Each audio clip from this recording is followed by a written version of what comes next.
సాధారణంగా ఏవైనా వస్తువులకు ఉద్యోగాలకు డిమాండ్ ఉంటుంది, లేదా వ్యక్తుల స్థాయిని బట్టి కూడా డిమాండ్ ఏర్పడుతుంది.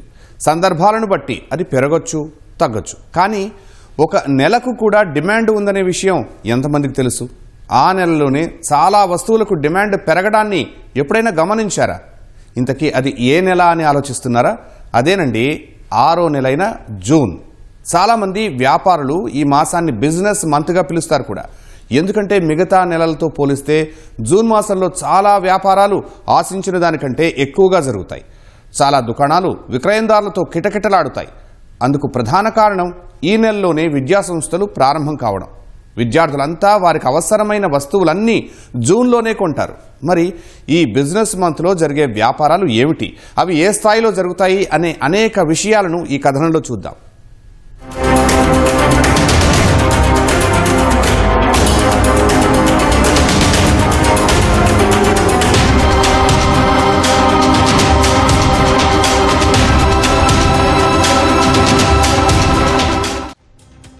జూన్ నెల వచ్చిందంటే చాలు విద్యా సంస్థలు తెరుచుకుంటాయి అనే విషయం అందరికీ తెలిసిందే.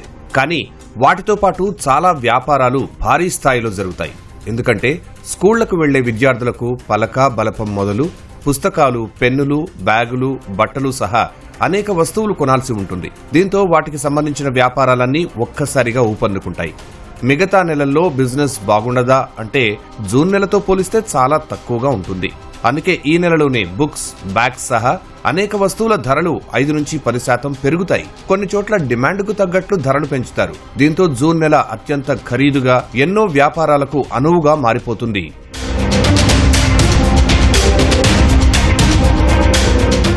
పాఠశాల ప్రారంభ సమయంలోనే పాఠ్య పుస్తకాలు, నోటు పుస్తకాలు, పెన్నులు, పెన్సిళ్లు, జామెట్రీ బాక్స్ వంటివి తప్పనిసరి కొనుగోలు చేయాలి. ఇంకా డ్రాయింగ్ చార్ట్స్, డ్రాయింగ్ పెన్నులు, ప్రాక్టికల్ రికార్డులు, ప్రాజెక్ట్ వర్క్ బుక్స్ వంటివి అవసరమే. వీటితో పాటు లంచ్ బాక్స్, వాటర్ బాటిల్, వాటి కోసం ఇంకో బ్యాగు తప్పనిసరి కొనాల్సిందే. అలాగే కొత్త బట్టలతో పాటు పాఠశాలకు వెళ్లడానికి ఏకరూప దుస్తులు, బూట్లు, స్పోర్ట్స్ డ్రెస్ వంటివి తీసుకోవాలి. వర్షాకాలంలో విద్యాసంస్థలు ప్రారంభం అవుతాయి కాబట్టి రెయిన్ కోట్, గొడుగు, అవసరమైతే స్వెటర్లు లాంటివి కొనుగోలు చేయడం తప్పనిసరైంది.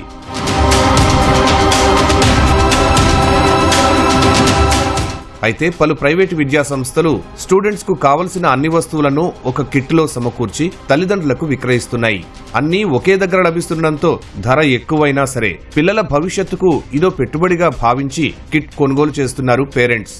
ఇక స్కూల్, ట్యూషన్, బస్సు ఫీజు వంటివి ప్రైవేట్ స్కూళ్లలో చదివించే తల్లిదండ్రులకు షరామామూలే. వీటికి తోడు కల్చరల్, స్పోర్ట్స్ ఈవెంట్స్, విజ్ఞాన ప్రదర్శనలు వంటివి నిర్వహిస్తుంటారు.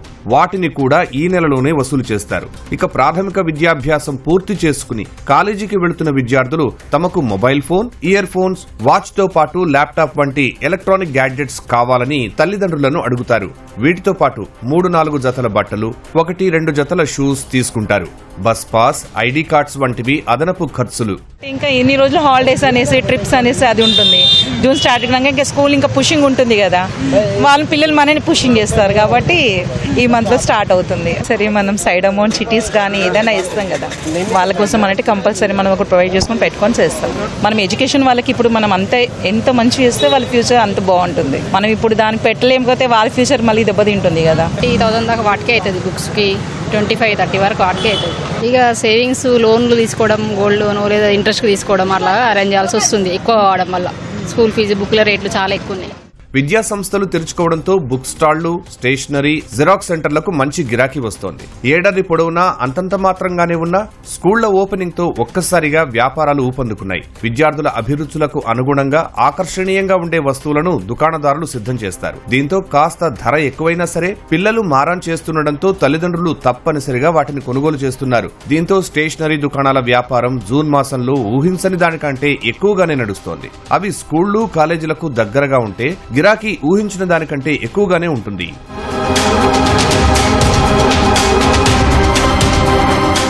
ఇక బ్యాగులు దుకాణాల విషయానికి వస్తే జూన్ నెల రాగానే బ్యాగుల ధరలకు రెక్కలొచ్చేశాయి. బ్యాగు కొనకముందే బరువుగా అనిపిస్తుంది. కొందరు విద్యార్థులు పాతవి పక్కన పెట్టేసి కొత్తవి కొంటూ ఉంటారు. హాస్టళ్లు, ఇతర ప్రాంతాలకు వెళ్లేవారు లగేజీ బ్యాగులు తీసుకుంటారు. బట్టల షాపులను చూస్తే పండుగలు, శుభకార్యాల సమయంలో లాగా కిటకిటలాడతాయి. అయితే జూన్ నెలలో సాధారణంగా పండుగలు, శుభకార్యాలు చాలా తక్కువగా ఉంటాయి. అయినప్పటికీ ఆ షాపుల్లో గిరాకీ బాగుంటుంది. స్కూల్ యూనిఫామ్ తో మొదలుపెట్టి 4-5 జతల కొత్త బట్టలు, T shirts, shorts, sports dress సహా అనేక దుస్తులు కొంటారు. ఫుట్వేర్ షాపుల్లోనూ అదే స్థాయి గిరాకీ ఉంటుంది. చెప్పులతో పాటు ఫార్మల్ షూస్, స్పోర్ట్స్ షూస్ కి అంటూ రకరకాల పాదరక్షలు కొంటున్నారు. రేట్లు కూడా వాటికి తగ్గట్టుగానే ఉంటాయి. ఇలా జూన్ నెలలో వ్యాపారాలన్నీ లాభాల్ని ఆర్జిస్తున్నాయి. కస్టమర్ జూలైలో మాకు జూన్ 1 నెల నడుస్తుంది. జూలైలో కొద్దిగా తగ్గిపోతుంది. 90% పాత కస్టమర్లు వస్తారు. బడీలో కొందరు అంటారు బడీలో కూడా ఇస్తాను అంటే 20% బడీలో కూడా తీసుకుంటారు. ఒట్టిగా అయితే ఇయర్ వాళ్ళు కూడా డబ్బులు పెట్టే ఇస్తారు. నార్మల్గా తెరిచేవి ఓల్డ్ ఐటమ్స్ ఉంటే ఓల్డ్ ఐటమ్స్ ఎవరు తీసుకోరు, అవి వేస్ట్ అయిపోతాయి. మళ్ళీ దాన్ని రీప్యాక్ చేయాలి మొత్తం. సో ఇప్పుడు కొంచెం రేట్ పెంచుతారు. కాకపోతే కంపేర్ చేసుకుంటే రేట్స్ అలాగే ఉన్నాయి. స్కూల్స్ ఎలా పెంచుతారో అలాగే మేము కూడా పెంచాలి కదా. మాక్సిమం మీకు అప్పుడు ఒక 300 అలా దొరుకుతుందని ఇప్పుడు ఒక 450 తీసుకుంటారు. 100 రూపీస్ 150 ఎక్స్ట్రా ఉంటుంది. ఈ 1 మంత్ 1.5 మంత్ అలా ఉంటుంది. ఇంకా మళ్ళీ మీరు నెక్స్ట్ జూలైలో, ఆగస్టులో, సెప్టెంబర్లో వస్తే తగ్గుతాయి. 100 రూపీస్ 150 ఫరక్ ఉంటుంది. ముగ్గురు పిల్లలకు బ్యాగులు తీసుకుందామంటే చుక్కలు కనిపిస్తున్నాయి. ఇంతకుముందు 400-500 వచ్చే బ్యాగ్ ఇప్పుడు 1400-1500 అంటారు. వాళ్ళు డబుల్ ట్రిబుల్ అయిపోతున్నాయి. కొనాలంటే భయం అవుతుంది. ఎవ్రీ ఇయర్ మార్చాల్సి పిల్లలకు. మనం ఎన్ని బ్యాగులు కొనాలి, మా బాబుకి అయితే ఎవ్రీ ఇయర్ 2 బ్యాగ్స్ అవుతున్నాయి. జూన్లో హైదరాబాద్లోని కోఠి, సికింద్రాబాద్, అమీర్పేట్, దిల్సుఖ్ నగర్, మదీనా వంటి ప్రదేశాల్లో ఉండే దుకాణాల వ్యాపారం రెట్టింపవుతోంది.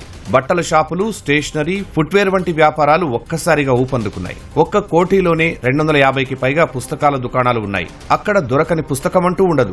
ప్రీ స్కూల్ నుంచి PhD చదివే విద్యార్థుల వరకు అనేక పాఠ్య పుస్తకాలు ఇక్కడ లభిస్తాయి. అందుకే ఏళ్లుగా కోఠి ప్రాంతం పుస్తకాల కొనుగోళ్లకు పెట్టింది పేరుగా మారింది. సెకండ్ హ్యాండ్ పుస్తకాల అమ్మకాలతో పాటు కేజీల్లో నోట్ పుస్తకాలు కోఠీలో దొరుకుతాయి. ఒక్క జూన్లోనే కోట్ల వ్యాపారం కోఠీలో జరుగుతుందంటే అతిశయోక్తి కాదు. అందుకే సాధారణ రోజుల్లో కంటే ఈ నెలలో 30% వరకు ధరలు పెంచుతామని వ్యాపారులు అంటున్నారు. అలాగే బ్యాగుల షాపులు కూడా కొనుగోలుదారులతో కళకళలాడతాయి. 300 రూపాయల నుంచి బ్యాగులు లభిస్తూ ఉండగా స్తోమతకు తగ్గట్టు కస్టమర్లు కొంటారు. దీంతో ఏడాదిలోని మిగతా 11 నెలల్లో వచ్చే ఆదాయం ఒక్క జూన్లోనే వస్తుందని వ్యాపారులు చెబుతున్నారు. అన్నిటికంటే సెకండ్ లార్జెస్ట్ హబ్ కదా మార్కెట్ కి. సో ఆల్మోస్ట్ ఆల్ ఇక్కడ 200-250 షాపుల వరకు ఉన్నాయి. సో ఇది పెద్ద హబ్ కాబట్టి ఇక్కడ దొరకదు అనేది అయితే 99% ఉండదు. మొత్తం ఒకవేళ మనకు ఓపిక ఉండాలి, కానీ తిరిగితే బుక్ మనకు కావాల్సిన బుక్ ఏదైనా తీసుకునే వెళ్ళొచ్చు. కోటికి వచ్చి తీసుకుంటాం, ఎందుకంటే స్కూల్స్లలో ఎక్కువ ప్రైస్ కోటి కంటే డబల్ రేట్ చెప్తున్నారు స్కూల్స్లో. సో మేము ఎప్పుడు కోటికి వచ్చే కొనుక్కుంటా ఉంటాం బుక్స్. లాస్ట్ టైం అయితే మేము 7th క్లాస్ బుక్స్ 300 లోపల కొంటే ఇప్పుడు 600 పడింది మాకు బుక్స్ ప్రైస్. మళ్ళీ గైడ్స్ వచ్చి 3000 అవుతున్నాయి. హైయర్ స్టాండర్డ్ కంటే లోయర్ స్టాండర్డ్ ఉన్న వాళ్ళ బుక్సే ఎక్కువ రేట్ ఉంటున్నాయి స్కూల్స్లలో చూస్తే మనము. జూన్లోనే ప్రైవేటు విద్యా సంస్థలు ఫీజులు పెంచుతాయి. ఆకర్షణీయంగా యాడ్స్ రూపొందించి విద్యార్థుల తల్లిదండ్రుల దృష్టిని ఆకర్షిస్తాయి. కొందరైతే తమ పిల్లలు బాగా చదవాలని అప్పు చేసి మరీ ప్రైవేట్ విద్యా సంస్థల్లో చేర్పిస్తున్నారు. ఇదే అదనుగా భావిస్తున్న ప్రైవేట్ సంస్థలు వారి దగ్గర అందిన కాడికి దండుకుంటున్నారు.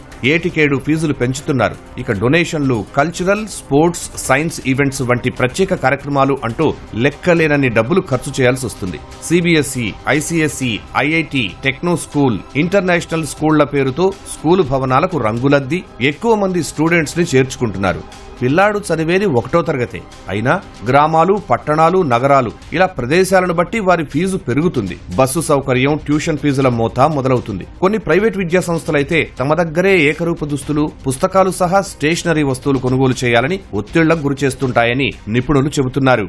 ఫీజులు, పుస్తకాలు, బ్యాగులు, స్టేషనరీ, వాట్ నాట్, అసలుకి షూసు, సాక్సు, ఇవన్నీ కూడా పిల్లలకి కొనడం అనేసరికి ఒక్కసారి ఒక మధ్యతరగతి కుటుంబంలో వాళ్ళకి చాలా ఒక భారం అయిపోతుంది. అటు గవర్నమెంట్ స్కూళ్ళకి పంపలేకపోతున్నారు, ఇటుపక్క కార్పొరేట్ స్కూల్స్లోన వాళ్ళు చదివించలేరు. మధ్యతరగతిగా ఎకానమీ మోడ్లో స్కూల్సా చాలా అరుదుగా ఉంటున్నాయి. జూన్ నెల వచ్చింది అంటే స్కూల్లో జాయిన్ చేయడానికి 12వ తారీఖు వస్తుంది అంటే స్కూల్లో జాయిన్ చేసేసేయాలి. ఇవన్నీ ఉంటే కానీ స్కూల్కి వెళ్ళనంటాడు బాబు. ఏవి లేకపోయినా కానీ పేచీ పెడుతూ ఉంటారు.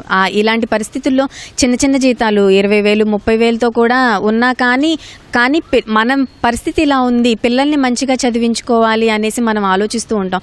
అందుకని మనం ఎంత కష్టపడైనా కానీ ఎంత ఇబ్బంది పడైనా కానీ వాళ్ళని చదివించుకోవడానికే ముందుకెళ్ళడానికే చూస్తాం.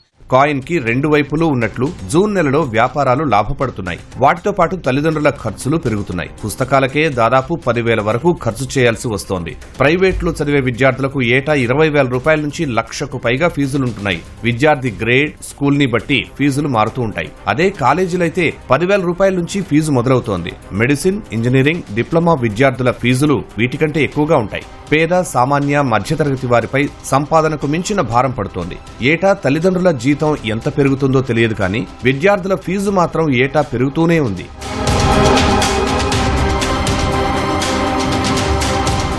ట్యూషన్ ఫీజు, ట్రాన్స్పోర్ట్ ఛార్జీలు 2,000 నుంచి 15,000 రూపాయలు. ఇలా ఒక విద్యార్థిపై సగటున 25,000 నుంచి 1,50,000 రూపాయల వరకు ఖర్చవుతోంది. మొత్తంగా ఇటు వ్యాపారాలు, అటు తల్లిదండ్రుల అధిక ఖర్చులతో జూన్ నెల అత్యంత ఖరీదైన నెలగా మారడంతో పాటు బిజినెస్ మంత్ గా పేరొందిందని నిపుణులు అభిప్రాయపడుతున్నారు.